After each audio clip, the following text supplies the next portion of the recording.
A waitress finishing a late shift never imagined that saving a stranger outside her restaurant would pull her into a world of danger, passion, and redemption. She didn't know he was a mafia boss, and she definitely didn't know he'd be the man to show her that love could heal even the deepest scars. The November air in Midtown Manhattan carried that sharp bite of winter's approach, the kind of cold that seeped through layers and settled in your bones. Neon signs flickered to life against the darkening sky, casting electric blues and reds across rain-slicked streets as the city shifted from day to night. The sidewalks churned with movement, business people rushing toward Grand Central, tourists snapping photos, street vendors packing up their carts. The city never stopped breathing, but for Ava Williams, it was just another exhausting double shift finally ending. She pushed through the back service door of Celestial, an upscale fusion restaurant where marble floors and crystal chandeliers made her worn sneakers feel out of place. The scent of truffle oil and expensive wine still clung to her black work vest and red blouse, and her feet throbbed from 12 hours of carrying trays, forcing smiles, and pretending not to notice when customers looked through her as if she were invisible. Still, there was a strange comfort in the routine. The predictable rhythm of work, subway, home, had become her armor against a world that had once hurt her too deeply. Ava wasn't one to feel sorry for herself. Her life was modest but purposeful. She lived with her grandmother in a small apartment in Queens, the same woman who'd raised her after her parents passed when she was 16. Nana always said she had a warrior's heart wrapped in gentle hands, and Ava carried that truth like a shield. But beneath her polite, professional demeanor, she kept something buried deep. The memory of her younger brother Marcus, laughing one moment and gone the next, killed by her ex-boyfriend during a confrontation that turned violent 3 years ago. It had taken her this long to even breathe without feeling the weight of that guilt, that fear. These days, she kept her head down and her heart locked away. No relationships, no risks, no chances for anyone to get close enough to destroy her again. She walked faster as a light rain began to fall, the kind of drizzle that made the city shimmer like something out of a noir film. The street reflected headlights and street lamps in wavering pools of gold and red. She was heading toward the Fifth Avenue subway station, her canvas bag slung over her shoulder, when she noticed a crowd gathering near a sleek black Mercedes idling at the curb. People stood in a loose circle, phones raised, recording, murmuring, but no one moved to help. Her stomach tightened. Someone's hurt. "Is anyone calling 911? A man's voice asked nervously. "I don't know, man. I'm not getting involved," someone else muttered. Ava dropped her bag without thinking and pushed through the circle of onlookers. A man lay sprawled on the wet pavement near the rear passenger door of the Mercedes' expensive tailored suit, polished leather shoes, a watch that probably cost more than her rent catching the streetlight. His face was ashen, lips tinged with an unnatural blue. His chest barely moved. "Sir, can you hear me?" she said, kneeling beside him on the cold, wet ground. Her voice was steady, trained by years of watching her grandmother care for neighbors, by instinct honed through trauma. No response. She pressed 2 fingers to his neck. A pulse, but faint and irregular.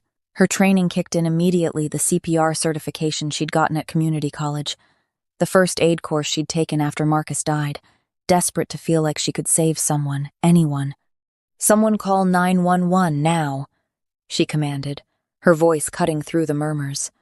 She tilted his head back gently, checked his airway, then positioned her hands over his chest and began compressions. 1, 2, 3, 4. The rhythm came naturally, mechanical. Her palms pressed against the fine fabric of his suit, her arms locked, her body weight driving each compression. The rain picked up, cold droplets sliding down her temples, soaking through her clothes. But she didn't stop. Around her, the crowd whispered in Korean English, a mix of languages she couldn't process. All she could hear was her own breathing, the count in her head, the distant wail of sirens. Come on, stay with me." When the man suddenly gasped, a strangled, desperate intake of air relief flooded through her so intensely she nearly sobbed. "That's it," she whispered, leaning close to his face. "You're okay. Help is coming." His eyes fluttered open for just a second, dark, intense, disoriented, and locked onto hers before closing again. The ambulance screamed to a stop moments later, red and white lights painting the scene in urgent colors. Paramedics jumped out, and Ava quickly stood back, giving them space but staying close. "He's been unresponsive, weak pulse, possible cardiac event," she reported crisply, wiping rain from her face. "I performed CPR for approximately 3 minutes before he regained consciousness." One of the paramedics glanced at her, taking in her restaurant uniform. "You a nurse?" "No, but I'm certified. I can ride with you if you need an extra set of hands." "Let's go." Rain drummed against the ambulance windows as they sped toward Mount Sinai Hospital, sirens blaring. Ava sat across from the stretcher, watching the monitors, watching his chest rise and fall with the oxygen mask secured over his face. For reasons she couldn't name, her heart raced not from adrenaline, but from something else, something deeper, as if saving this stranger's life had cracked open a door she'd bolted shut years ago. At the ER, organized chaos erupted. Doctors and nurses swarmed him, calling orders, checking vitals. Ava stepped back, her role complete, suddenly aware of how soaked and exhausted she was. She stood near the doorway, watching as they stabilized him under the bright, unforgiving hospital lights. He looked different now, not just a body on the pavement, but a person, handsome in a sharp, almost dangerous way. High cheekbones, strong jawline, dark hair slicked back even in unconsciousness. The kind of man who commanded attention without trying. A young doctor approached her, eyes wide with something that looked like fear mixed with respect. "Do you know who that is?" he asked quietly. Ava shook her head, wringing rain from her sleeve. "No? Should I?" The doctor glanced back at the trauma bay, then leaned in slightly. "That's Min Ho, just Min Ho. He runs Koreatown, the whole underground." Her breath caught. She'd heard whispers, of course. Everyone in New York had. The Korean boss who controlled everything from the docks to the nightclubs, whose name alone made people look over their shoulders.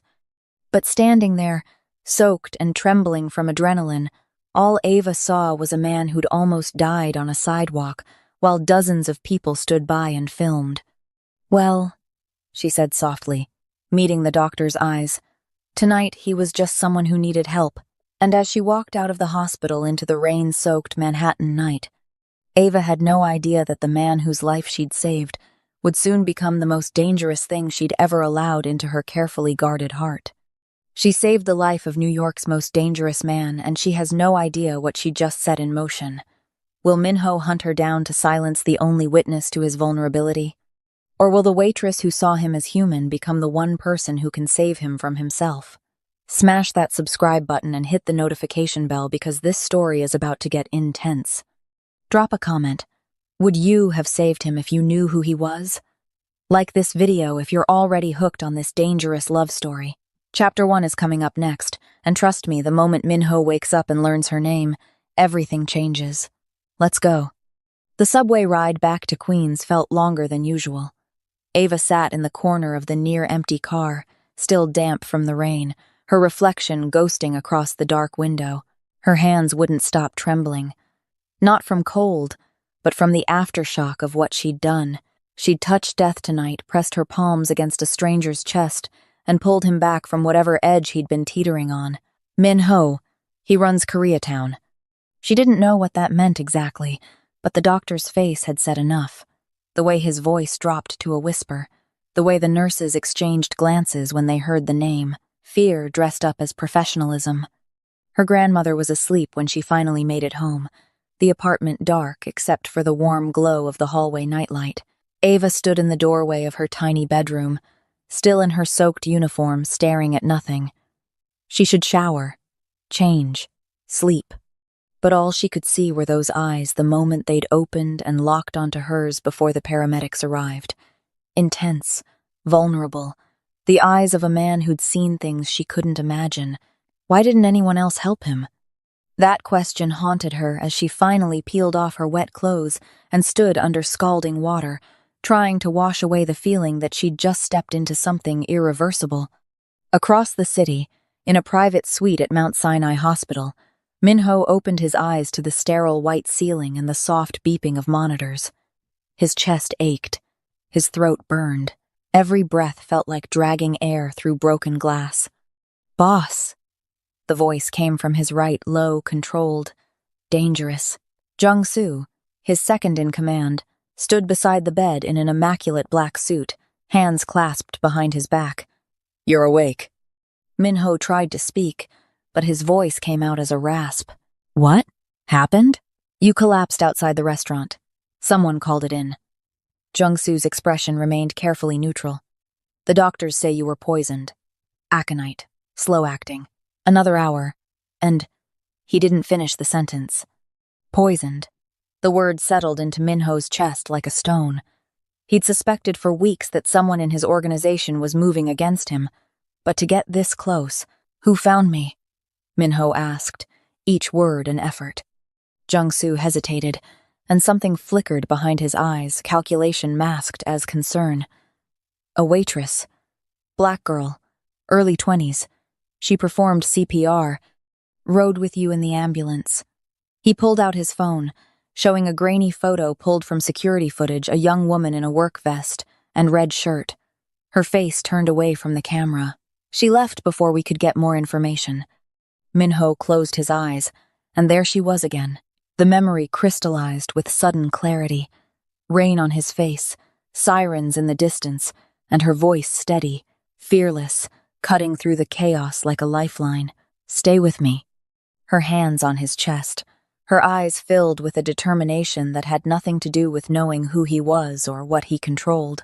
She'd looked at him and seen a human being worth saving. No one had looked at him that way in years. "Find her," Minho said quietly. Jung-soo's jaw tightened almost imperceptibly. "Boss, whoever poisoned you is still out there. The Nakamuras are moving on our territory in Hell's Kitchen, and—" I said, "Find her." Minho's voice grew stronger, edged with the authority that had built an empire. "I want to know her name, where she lives, everything." A pause stretched between them, heavy with unspoken tension.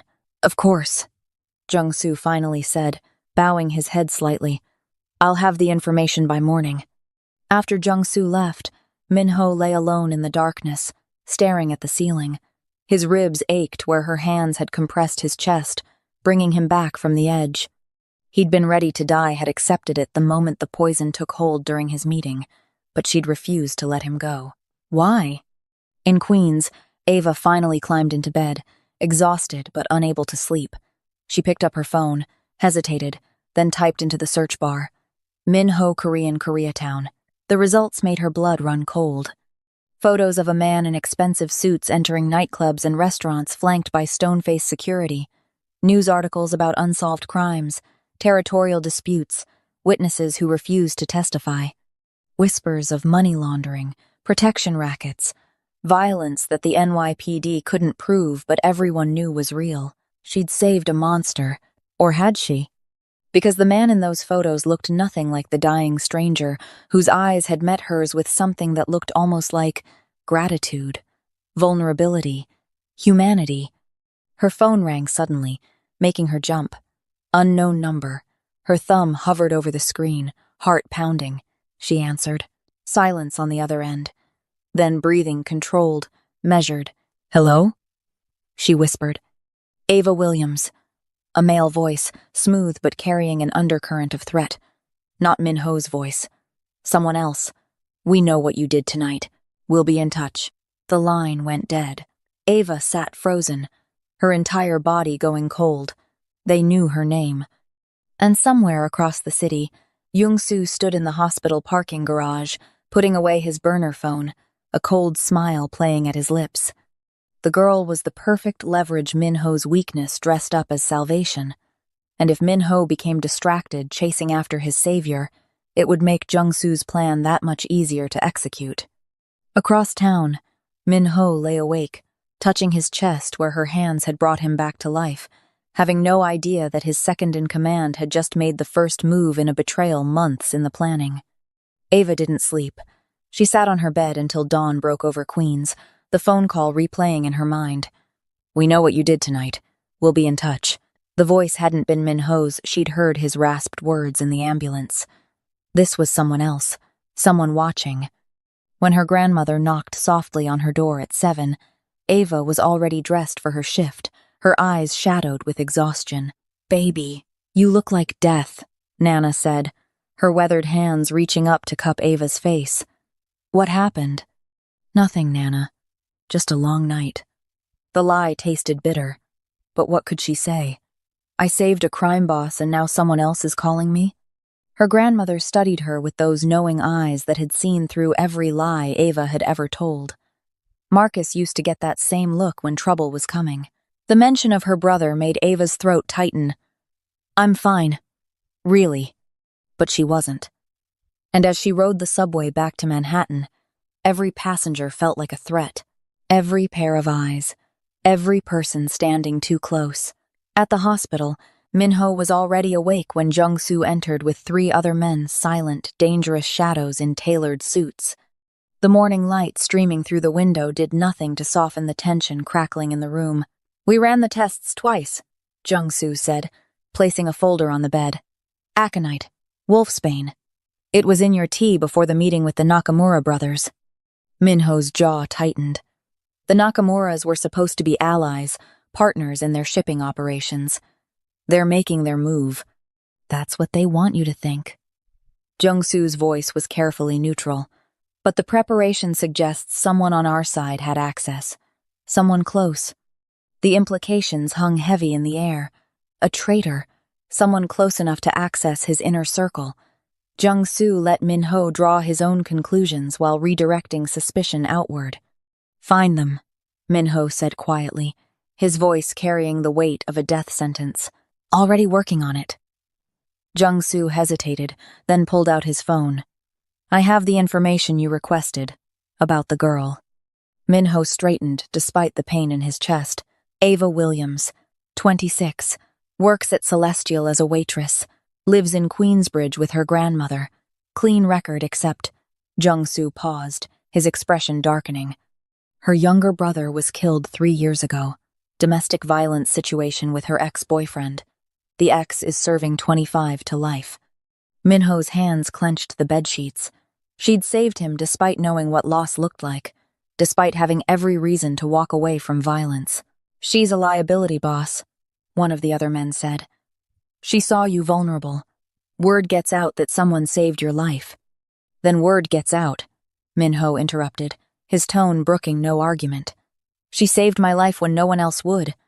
I don't repay that with threats." Jung-soo's expression remained unreadable. "What do you want us to do?" "Get me white orchids, the best in the city." Minho reached for the notepad on the bedside table, wincing at the movement.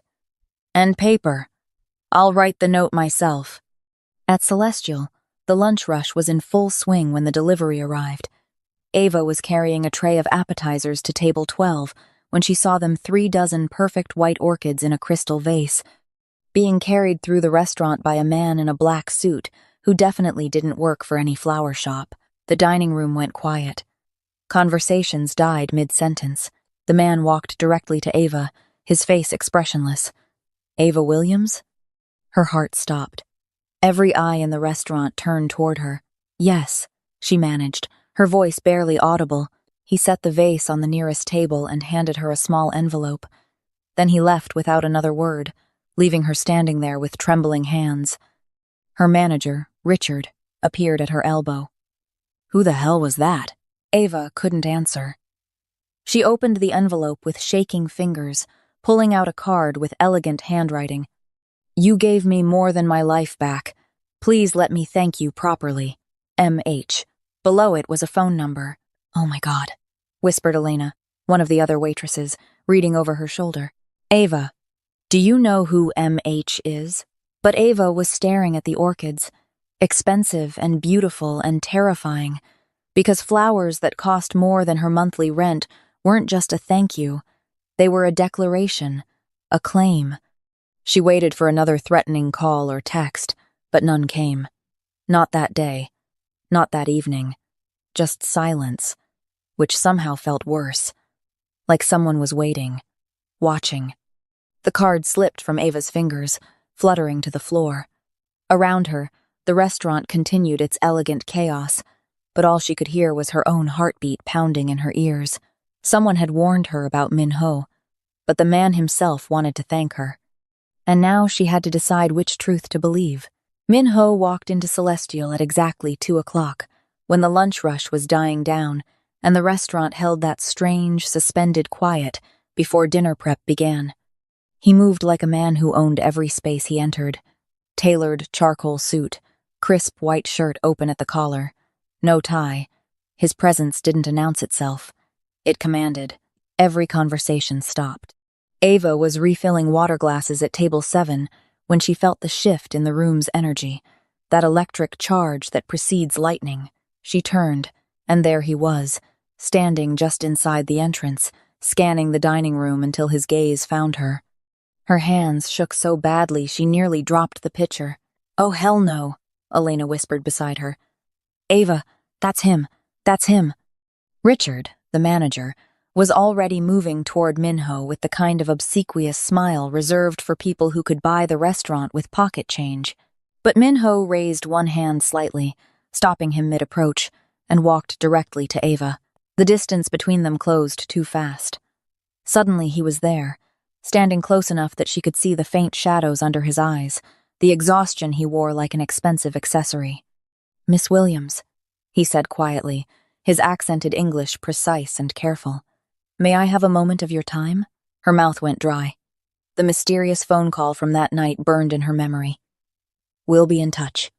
"I'm working," she managed, her voice steadier than she felt. "I'll wait." He glanced at Richard, who looked like he might faint. "Is there somewhere private we could speak? I promise it won't take long." "Ava, you don't have to." Elena started, but Ava cut her off with a look, because the truth was, she had questions. About the orchids, about the phone call, about why someone else had called to warn her while he sent flowers. "The courtyard," she heard herself say. 5 minutes. Min-ho nodded once, then moved to wait near the glass doors that led to the restaurant's small outdoor space. Every employee watched him like he was a live grenade.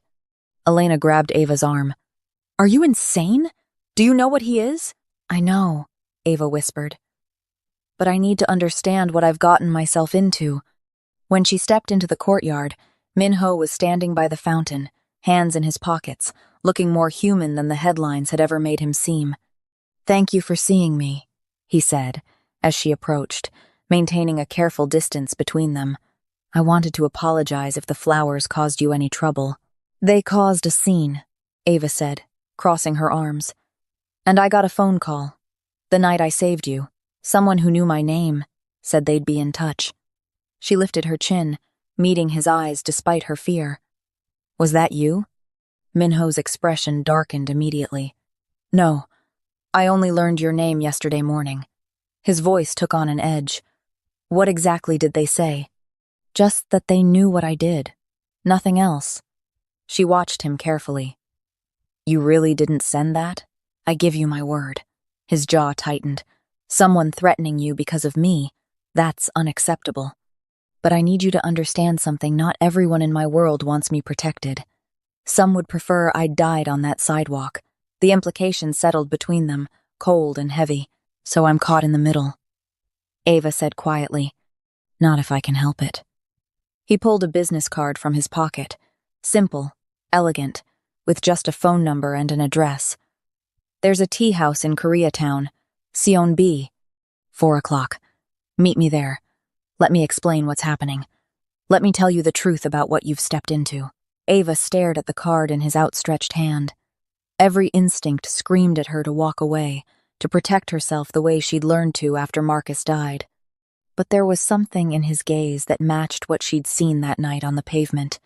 Desperation, honesty, a kind of exhaustion that came from carrying too much weight alone. "I'll be there," she said, taking the card. "But I'm bringing pepper spray." The ghost of a smile touched his lips. I would expect nothing less. At 4:15, Ava sat across from Min-ho in a private room at Seon-B, traditional floor cushions beneath them, delicate cups of green tea steaming between them. The walls were rice paper screens that filtered the afternoon light into soft gold. She'd never been anywhere that felt so separate from the chaos of the city outside. "My mother used to bring me here," Minho said quietly, pouring tea with practiced grace. "Before she died, it's one of the few places I can still remember her clearly." Ava wrapped her hands around her cup, the warmth bleeding into her palms. "How old were you?"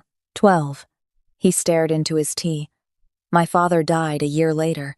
I inherited an empire I didn't want and couldn't refuse. By 16, I was running it. By 20, I'd learned that being feared was safer than being loved." The rawness in his voice surprised her. This wasn't the crime lord from the news articles.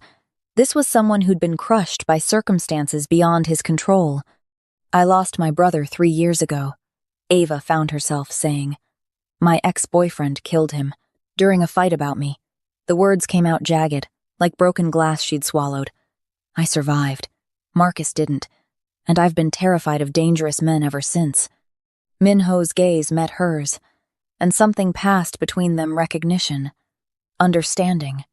Two people carrying guilt they couldn't set down. "Then why did you save me?" he asked softly. "That night, you had to know I was dangerous." "Because you were dying," she said simply. "And I couldn't watch another person die when I had the power to stop it." The silence stretched, intimate and charged. "You see me as human," Minho said finally. "Not as a symbol or a threat. Do you know how rare that is?" Before Ava could answer, her cell phone rang, not a buzz, an actual call. She glanced at the screen. Nana. Her grandmother never called during the day unless something was wrong. She answered immediately. "Nana? What's?" "Baby." Her grandmother's voice was shaking. "There are men outside the building. Black car. They've been there for an hour. Mrs. Chen from 3B said they asked about you." Ava's blood turned to ice. She looked up at Minho, her voice breaking. "Someone's watching my grandmother right now." Minho was already standing, his phone pressed to his ear, speaking rapid Korean. His entire demeanor shifted from vulnerable to lethal in a heartbeat. He hung up and looked at her, determination in his gaze. "My men are 8 minutes away. They'll protect her." "How do I know they're not the ones threatening her?" Ava demanded, standing. "Because I just gave you my word." He stepped closer. "Whoever called you that first night, whoever is watching your grandmother, they don't work for me. They work for someone who wants to create distance between us. Someone who sees you as either leverage or a liability." "What does that mean?"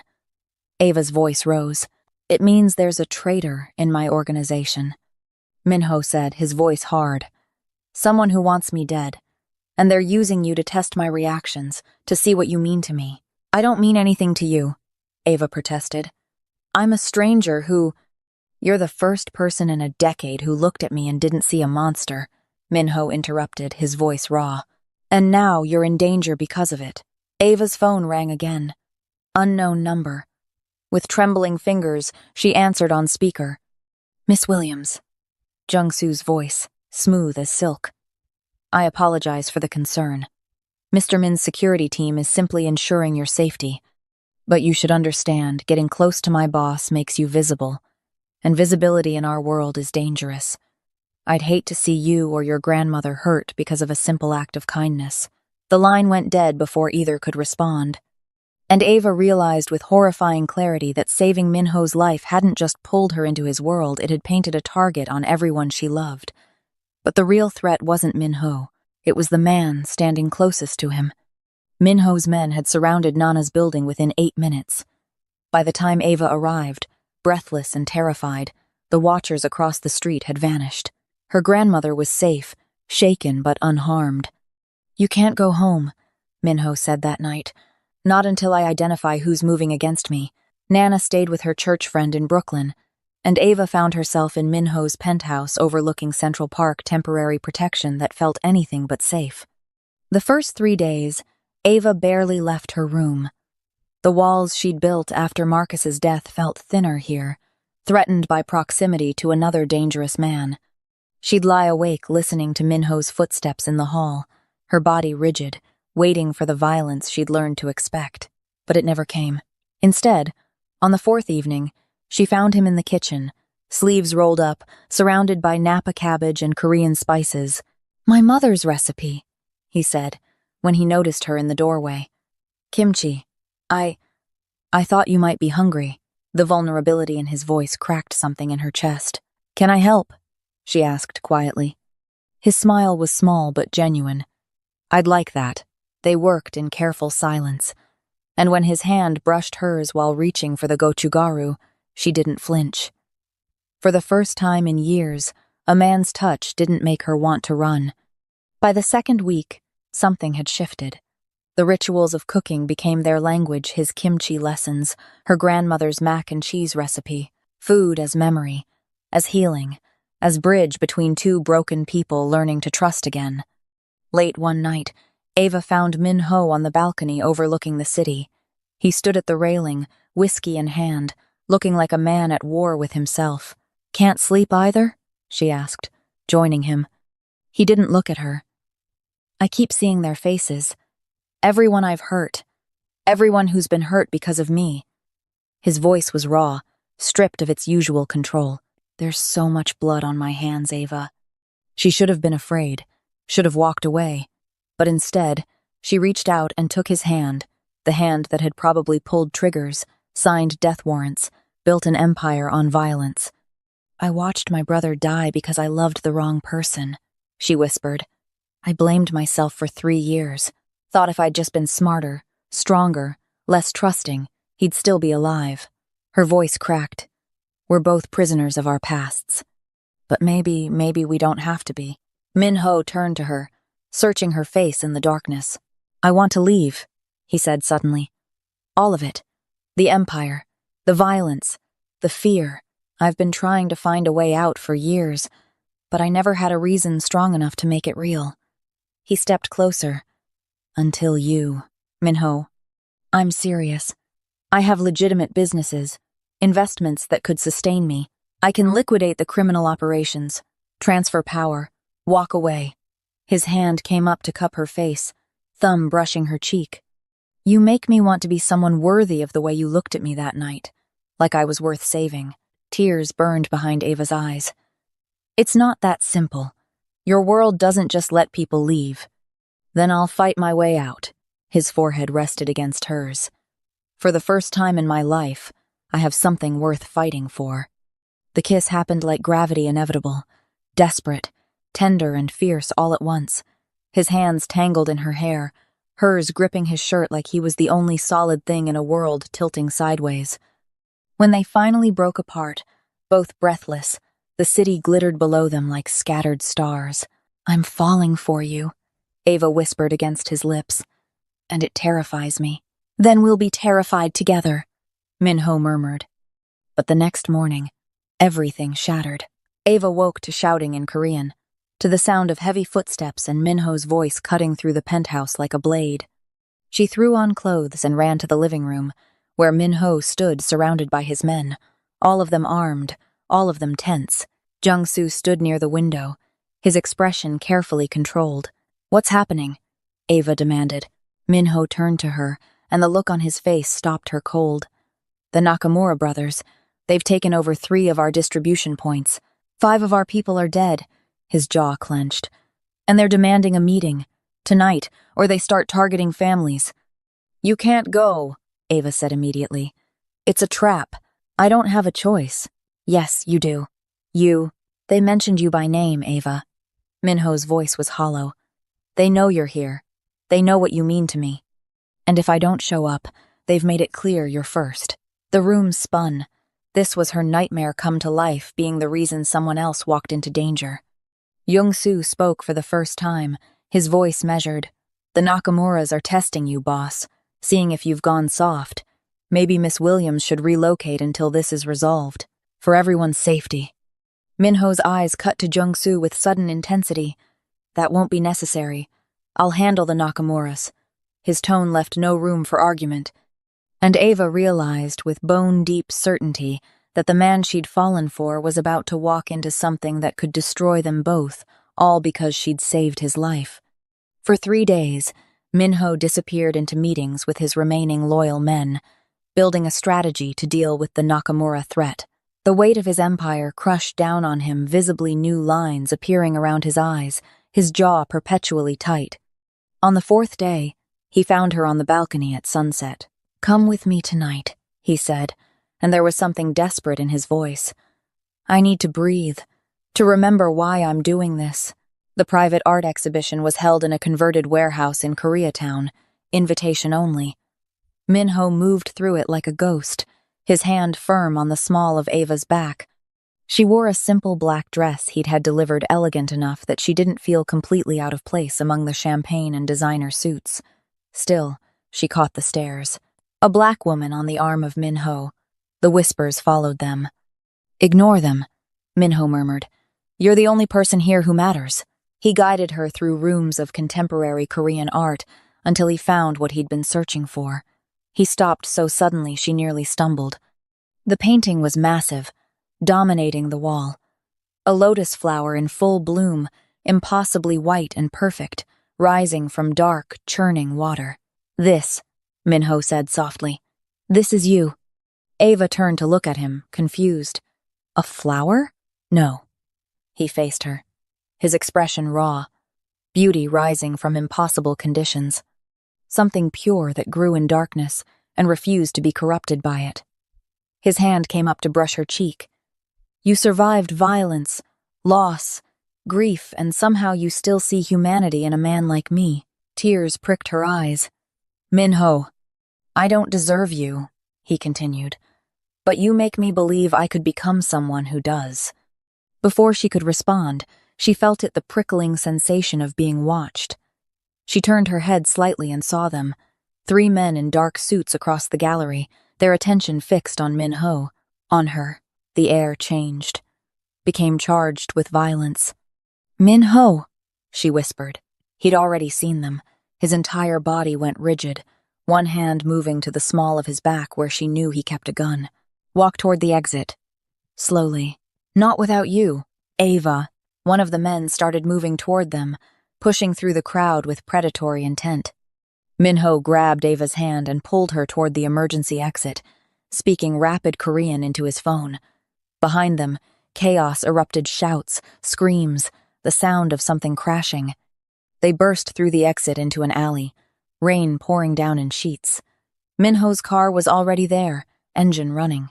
They dove into the back seat and the car peeled out, tires screeching on wet asphalt. "Were those the Nakamuras?" Ava gasped. "They're men. Sending a message that you're visible now. Marked." Minho pulled her close, his hands shaking as they framed her face. "I'm sorry. God. Ava, I'm so sorry." "Don't." She grabbed his wrists. "I chose this. I chose you." He kissed her then, desperate and fierce, like he was trying to memorize the taste of her. When they broke apart, rain streaking the windows around them, she saw fear in his gaze for the first time. "I'm terrified of losing you," Ava whispered. "After Marcus, I swore I'd never let myself care about anyone who lived in danger. And now," her voice broke, "now I'm falling in love with someone whose world wants him dead." "Then I'll leave it." Minho's grip tightened on her. "I mean it. I've already started liquidating assets, transferring legitimate holdings into separate accounts. I have lawyers working on exit strategies. I won't let this life destroy you. I won't let our love end in tragedy." "Can you really walk away?" Ava asked. "Will they let you?"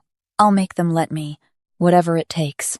The car pulled up to a secured location, not Nana's building, but a safe house Minho maintained. Everything looked quiet, peaceful, until his phone vibrated. Not a call, a text. Minho opened it, and his face went white. He showed Ava the screen. A photo. Jung-soo with a man Ava didn't recognize, both smiling at a restaurant table. Timestamp, 3 months ago. The message below was simple. "Your second-in-command has been working with Takeshi Nakamura since summer. The poisoning was his idea. He's coming for your empire, and he'll use the girl to take it. A friend." And Ava realized that the man who'd been standing beside Minho all along was the one who'd been orchestrating everything, the poisoning, the threats, the art gallery attack. The enemy had been inside their walls the entire time. "Jung-soo," Minho whispered, staring at the photo. "It's been Jung-soo all along." "Who sent this?" Ava demanded. Minho dialed a number, spoke briefly in Korean, then hung up. "One of my older lieutenants. Someone Jung-soo thought was loyal to him, but who's actually been watching him for months. He's gathered evidence meetings, money transfers, communication with the Nakamuras. So Jung-soo poisoned you, tried to use me as leverage, and has been working with your enemies this whole time." Ava felt sick. "Yes, and tonight he thinks I'm walking into a trap. The Nakamura meeting, it's his play to finish me off." Minho's expression turned to steel. "But now I know, and I'm going to end this." "How?" "By giving him exactly what he wants. Me, vulnerable and alone." Minho looked at her. "But I need you somewhere safe first." What followed was 12 hours of preparation. Minho moved Nana to a location even his inner circle didn't know about. He pulled together his most trusted men, those who'd served his father before Jung-soo's time, and he walked into the Nakamura meeting knowing it was a trap. But it was Jung-soo's trap he sprang. When the firefight erupted at the warehouse in Red Hook, Minho's hidden security team moved in. Not to save him from the Nakamuras, but to catch Jung-soo in the act of betrayal, documented, recorded, with the Nakamuras testifying that Jung-soo had orchestrated the entire coup in exchange for control of Minho's territory. But Jung-soo escaped in the chaos, vanished. Ava sat in the secure apartment, watching the news coverage, when Minho finally returned, bloodied, exhausted, but alive. "It's not over," he said, pulling her into his arms. "Jung-soo got away, and he has nothing left to lose." "What does that mean?" "It means he'll come for us. For you. To hurt me before he goes down." Minho's grip tightened. "I'm done with this life, Ava. All of it. I've contacted the FBI. I'm willing to testify against the Nakamuras, to give them everything they need to dismantle the Yakuza operations in New York. In exchange, we get immunity, protection, a way out." Tears streamed down Ava's face. "You'd do that?" "It was never worth anything," he whispered. "Not until you." And standing there, covered in his blood and her tears, they made a choice, to leave the darkness behind, to build something new. But Jung-soo was still out there, still dangerous, still coming. 2 weeks later, with the FBI deal in motion and Jung-soo still at large, Minho found Ava on the balcony at sunset. "Come with me tonight," he said. "I have something to show you." "Minho, with Jung-soo still out there, I have security, and I need you to trust me. I need this moment with you." The rooftop garden belonged to a building Minho owned in Tribeca, 30 stories above the city. When the elevator doors opened, Ava gasped. Traditional Korean lanterns hung from invisible wires, casting warm red and gold light across the space. White roses, her grandmother's favorites, filled planters along the edges. The city sprawled below them, a living tapestry of light and life. "Minho!" Her voice caught. "What is this?" He took her hand, leading her to the center of the rooftop. "I've spent my entire life running an empire I never wanted," he began. "Building something out of violence and fear because that's what I inherited. What I thought I deserved." He squeezed her hand. "And then you appeared. This woman who saved my life for no reason except that it was the right thing to do, who looked at a monster and saw a man." "You're not a monster," Ava whispered. "I've done monstrous things." His thumb traced circles on her palm. "But you make me believe I can be someone different, someone worthy of the way you look at me." He released her hand and reached into his jacket, pulling out a small velvet box. Ava's heart stopped completely as he lowered himself to one knee. "I'm leaving this world, all of it. The FBI deal is nearly done, the businesses are clean, and I'm walking away from everything that came before you." He opened the box, revealing a ring that took her breath away, a brilliant diamond surrounded by jade stones that gleamed like water in moonlight. "Ava Williams, you are my redemption, my reason, my future. Will you let me love you for the rest of—" The explosion of gunfire shattered the moment. Glass erupted from the rooftop access door as armed men burst through. Ava's scream was lost in the chaos as Min-ho threw himself over her, both of them hitting the ground behind a planter. "Stay down!" he shouted, his gun already in his hand. More men poured from the stairwell, Nakamura's remaining forces, making one last desperate play before the FBI closed in. They were trapped on a rooftop with nowhere to run. Min-ho returned fire, precise and controlled, but they were outnumbered. "The south exit!" Min-ho grabbed her arm. "There's a fire escape. And leave you?" Ava shouted over the gunfire. "No, Ava, please." "No." She grabbed his face, forcing him to look at her even as bullets whined past. "I'm not running. Not from this. Not from you." Something shifted in his eyes, surprise, fear, hope, all tangled together. "Then stay behind me," he commanded. The firefight intensified. Min-ho's security team burst onto the roof from the building below, engaging the attackers, the air filled with smoke and the acrid smell of gunpowder. And then, in the chaos, in the absolute madness of violence and fear, she realized something. This was who he was. This darkness. This danger. But it was also the man who'd taught her to make kimchi, who'd promised to leave everything behind for her, who was literally shielding her body with his own. The shooting stopped as suddenly as it started. 5 attackers down. Min-ho's men securing the perimeter. Sirens wailing in the distance. Min-ho turned to her, his hands shaking as they framed her face. Blood trickled from a cut on his temple. "Are you hurt?" "No." Her voice was surprisingly steady. "Ask me again." "What?" "Ask me again." She reached down, picking up the ring box from where it had fallen, miraculously intact. "You didn't finish." Min-ho stared at her like she'd lost her mind. Maybe she had. But standing there, covered in dust and fear and adrenaline, Ava had never been more certain of anything. "Will you marry me?" he whispered, his voice breaking. "Yes." She grabbed his hand, pulling him closer. "Yes, I choose you. All of you, the darkness and the light, the past and the future. Yes." He kissed her then, desperate and fierce, the ring forgotten in her hand as they held each other in the wreckage of his proposal. When they finally broke apart, Min-ho slipped the ring onto her finger with shaking hands. It fit perfectly. "I love you," he said. "God, Ava. I love you too," she whispered. As the FBI and NYPD swarmed the building, as the last of Nakamura's network was rounded up, Min-ho and Ava stood together at the rooftop's edge, watching the city lights below. Jung-soo was still out there. But for the first time, they weren't running from the past. They were choosing their future. "It's done," Agent Chen said 3 days later, shaking Min-ho's hand in the FBI office. "Nakamura and his lieutenants are in federal custody. With your testimony, we've dismantled the largest Yakuza operation on the East Coast. The deal stands. You're out." Min-ho's eyes found Ava across the room. She was talking with Nana, both of them safe, alive, whole. That was the only out that mattered. "What about Jung-soo?" Ava asked. Chen's expression darkened.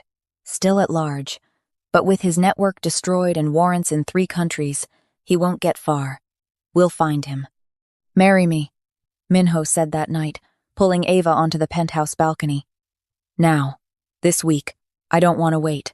"We just got engaged 3 days ago during a gunfight," Ava laughed. "Min-ho, we should. I've spent 30 years living in tomorrow." He interrupted, taking her hands. "Planning, strategizing, waiting for the right moment. But you taught me that life happens now, and I want to start ours now."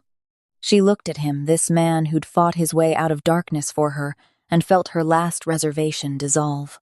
"Okay," she whispered. "Let's do it."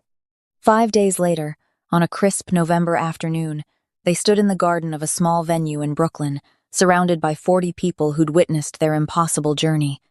Ava wore a scarlet and gold hanbok for the first part of the ceremony. Min-ho stood across from her in a black dopo and gat, his eyes never leaving hers, full of wonder and disbelief. The Paibik ceremony was intimate. Ava and Min-ho bowed to Nana first, offering her jujubes and chestnuts. Tears streamed down Nana's face. "You saved each other," she said, her voice thick with emotion. "Now you save each other every day. That's what marriage is."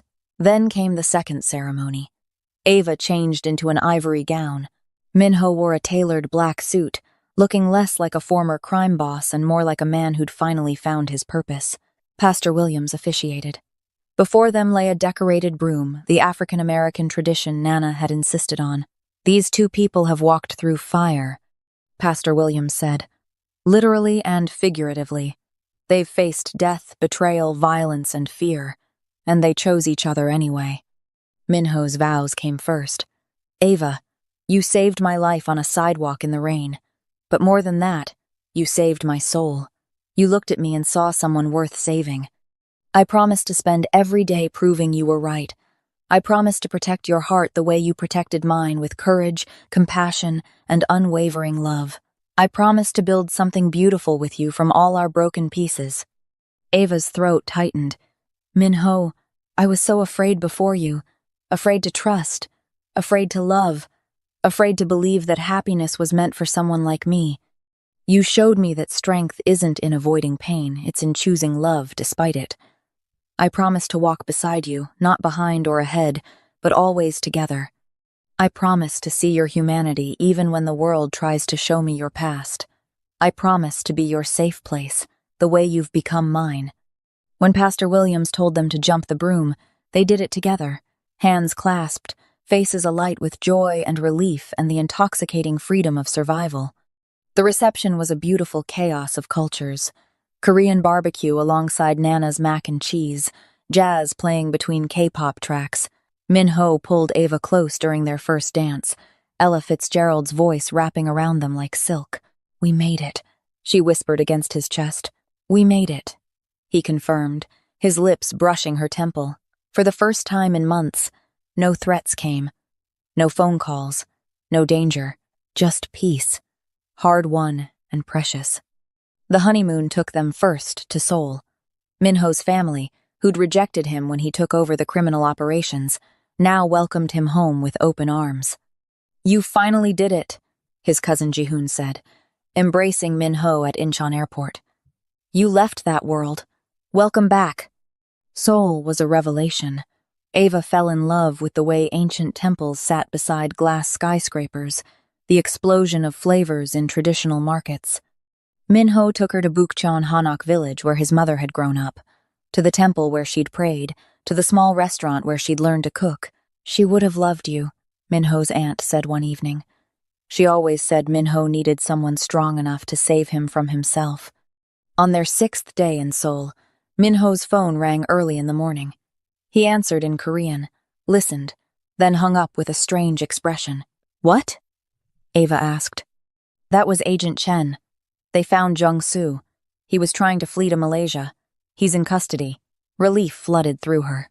"So it's really over." "It's really over." The Maldives was their reward. 10 days of white sand, turquoise water, and silence. No threats, no violence. Just Minho and Ava learning to exist in peace. They talked about everything. About opening the restaurant Ava had always dreamed of. About Minho's plans for his legitimate businesses. About the community center they wanted to create. Teaching kids that there were ways out of violence, that redemption was possible. "What should we call it?" Ava asked one evening, watching the sunset paint the ocean in fire. "Second chances," Minho said immediately, "because that's what we both got." 6 months later, they stood outside the building that had once housed Celestial Restaurant. Minho had bought it, gutted it, transformed it into something entirely new. The ground floor was Ava's restaurant, elegant but accessible, serving fusion cuisine that honored both their cultures. The upper floors housed Second Chances, a culinary school and community center with programs stretching from Midtown to Harlem to Koreatown. The grand opening was packed. Nana cut the ribbon, tears of pride streaming down her face. Former gang members who'd taken Minho's exit deal worked alongside culinary students. Kids from both their neighborhoods learned knife skills and business planning. As the celebration wound down, Minho pulled Ava outside to the exact spot where she'd found him collapsed that November night a year ago. A small bronze plaque had been mounted on the building. where it all began. "1 year ago, you saved my life right here," Minho said, pulling her close. "I was dying in more ways than one. And you," his voice caught, "you brought me back. We saved each other," Ava corrected, leaning into his warmth. They stood there as the city hummed around them, watching car headlights paint the streets in gold and red, exactly like that night. Two people who'd found redemption in the simplest act of compassion. They'd survived. They'd built something beautiful. And for the first time in their lives, they were free. Across the street, in an unmarked FBI surveillance van, Agent Chen watched the couple through binoculars and spoke into his radio. "Subject secure. No sign of Park Min-jun. Maintain perimeter." Park Min-jun, Jung-soo's younger brother. The one person no one had known about. The one who'd been in Malaysia when Jung-soo was arrested. Who'd sworn revenge on the man who'd destroyed his family's plan for power.